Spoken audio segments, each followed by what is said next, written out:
But we did do a private masterclass coaching, and this is where Fiorella, I'm so pleased that you're actually able to join us today.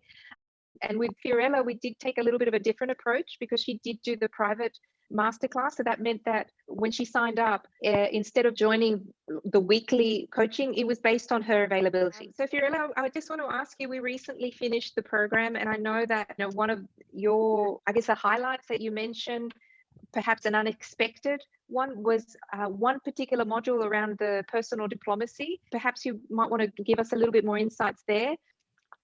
Hello, everybody. Thank you for inviting me. It's a pleasure to meet you all. Actually, under some aspects, I wish I had this course before starting my recent experience, at least. But under some other aspects, I am happy to having had these masterclass and coaching sessions after I experienced many of the difficulties of let's say, extended and higher level of this role, because I got more deeply what was meant in each of the sessions. As you said, actually, I found very interesting the personal diplomacy session. Why? Because instinctively we all know, or at a certain point we understand that we might use a different approach and shape our tone and type of discussion, adapting to different stakeholders.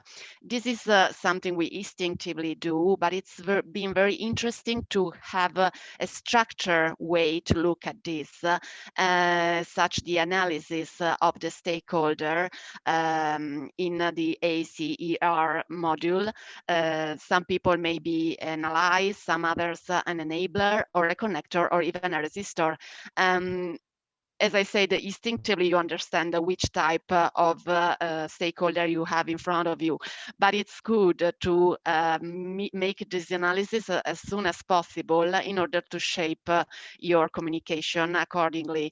And this is something that I'm applying and learning every day. Of course, this is a process. This is not something that you read and discuss and it's done. It's a day to day, and it probably will take a lot of weeks or months, but just the thing that you stop and think, okay, who am I talking to? What do I want to gain from this conversation? Which are my objectives? What the person in front of me is perceiving from my communication? Just thinking about that gives a new sense of what you say and how do you say it. So it's really powerful, this knowledge and awareness in itself.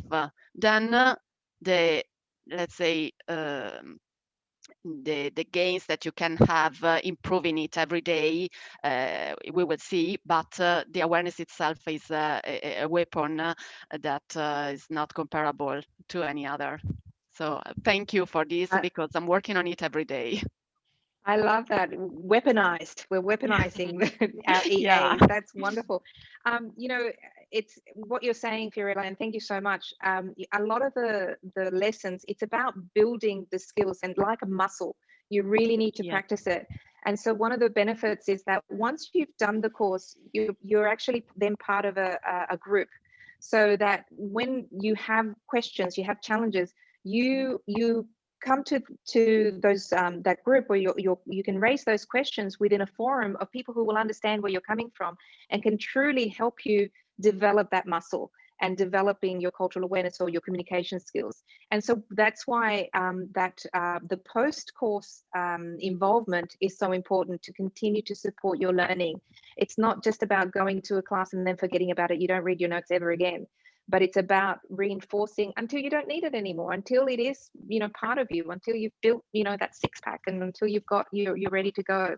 But thank you so much, Fiorella, and thank you so much, Sue. I really appreciate your words. That's wonderful.